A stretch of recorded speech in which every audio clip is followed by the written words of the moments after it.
voilà, c'est bon. Ok. Recule un peu là. Recule là d'abord. C'est bon? Oui. Et j'avance. Donc, nous sommes en chimie, des travaux dirigés sur les hydrocarbures. Première question, répond par A. On dit, un hydrocarbure est constitué de carbone et d'oxygène. Et dans le cours, nous avons vu qu'un hydrocarbure est constitué de carbone et d'hydrogène. Donc, A, on peut dire que c'est faux, déjà. C'est très faux. Et B, la formule générale des alcanes est CnH2n+2. Là, c'est vrai. Dans le cours, on a vu que la formule générale des alcanes est CnH2n+2. Nous passons à la deuxième question aussi. A. Voici la formule des hydrocarbures. Nous avons le C3H8, C3H8, C5H12, C4H10 et C4H8. Parmi ces formules, nous allons choisir d'abord celle des alcanes et après nous allons choisir celle des alcènes. Alors, C3H8 ici, c'est un alcane. Donc nous avons C3H8 comme virgule. Nous continuons. Nous avons C5H12, C5H12 et nous avons également C4H10, C4H10. Nous avons C3H10 et nous avons également C4H8. C'est un alcène. Comment nous allons choisir? Alors, pour que ces corps, autrement dit, ces formules appartiennent à la série des alcanes, il faudrait que ces formules répondent à la formule générale des alcanes. Prenons le cas C3H8, formule générale des alcanes c'est CnH.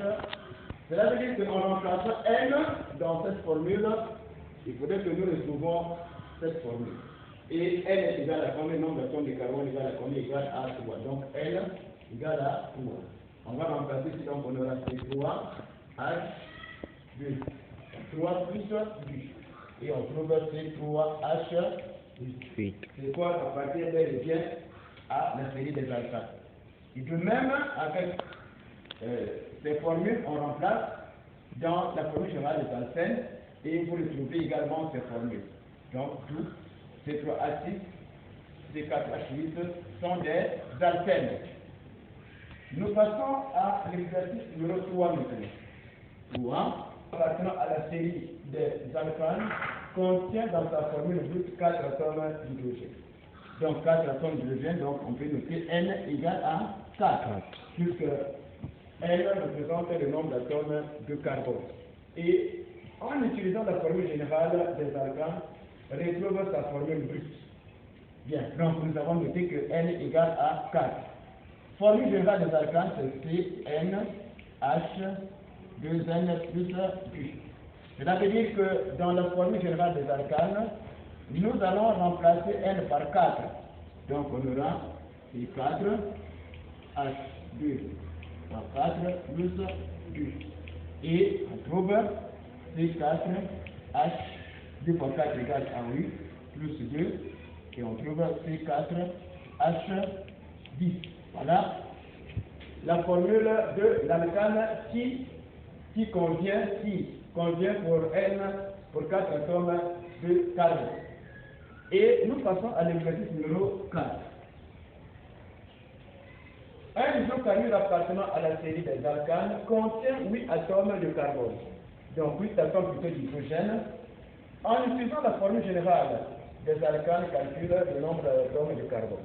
Donc, A, on va trouver le nombre d'atomes de carbone. Lorsque nous écrivons la formule brute générale des alcanes, nous avons CnH2n plus 2. Voilà. 2 représente quoi?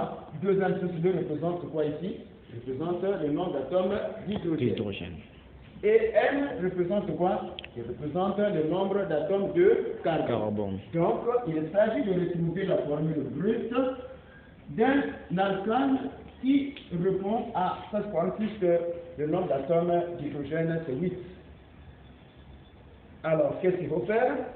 Cela veut dire que le nombre que nous avons ici est égal à 2n plus 2. Donc, il faut retrouver n dans cette formule.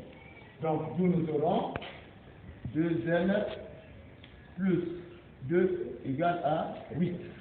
Et nous résolvons l'équation. Donc, nous avons 2n égale à 8 moins 2 égale à 6. Et 2n égale à 6. Donc, n égale à 6 divisé par 2, on trouve égal à 3. Ça, c'est la première question que nous venons de résoudre. On passe à la deuxième question. Donc, quel nombre d'atomes de carbone? Première question. Et B, on dit écrit sa formule brute. Comme c'est un alcane, il suffit seulement de remplacer le nombre d'atomes de carbone dans cette formule pour retrouver la formule brute. Donc, nous aurons C3H de 3 plus 2. Et on trouve C3H 2 fois 3, 6 plus 2. Et on trouve C3H 8. Et le nom c'est le propane. Voilà. Alors, nous passons à la question C.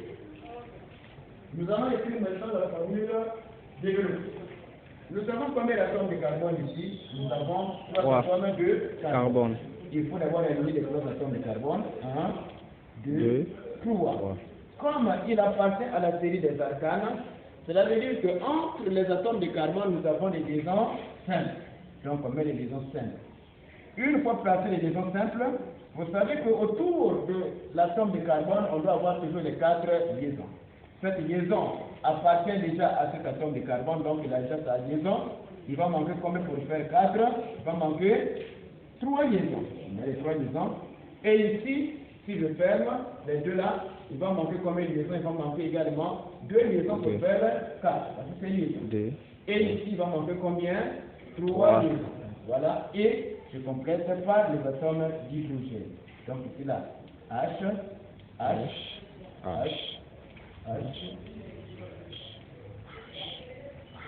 Et voilà, on cherche la formule développée de cette molécule. Maintenant, on va chercher la formule semi-développée. Formule semi-développée, je vous avais dit qu'il suffit seulement de supprimer les liaisons atomes de carbone, atomes d'hydrogène. Si je prends cet atome de carbone, je peux supprimer combien de liaisons ici? Je supprime 3 liaisons. De manière à ce que les atomes d'hydrogène qui sont autour de cet atome de carbone viennent s'accoler à cet atome. Donc, nous aurons CH3. Le 3 indique le nombre d'atomes d'hydrogène qui étaient autour de cet atome de carbone. Excusez-moi. Et vas-y, continue. Liaison, nous avons ici là combien? 2. Et ici là combien? 3. Voilà. Là, nous avons la formule développée. Et là, c'est la formule semi-développée.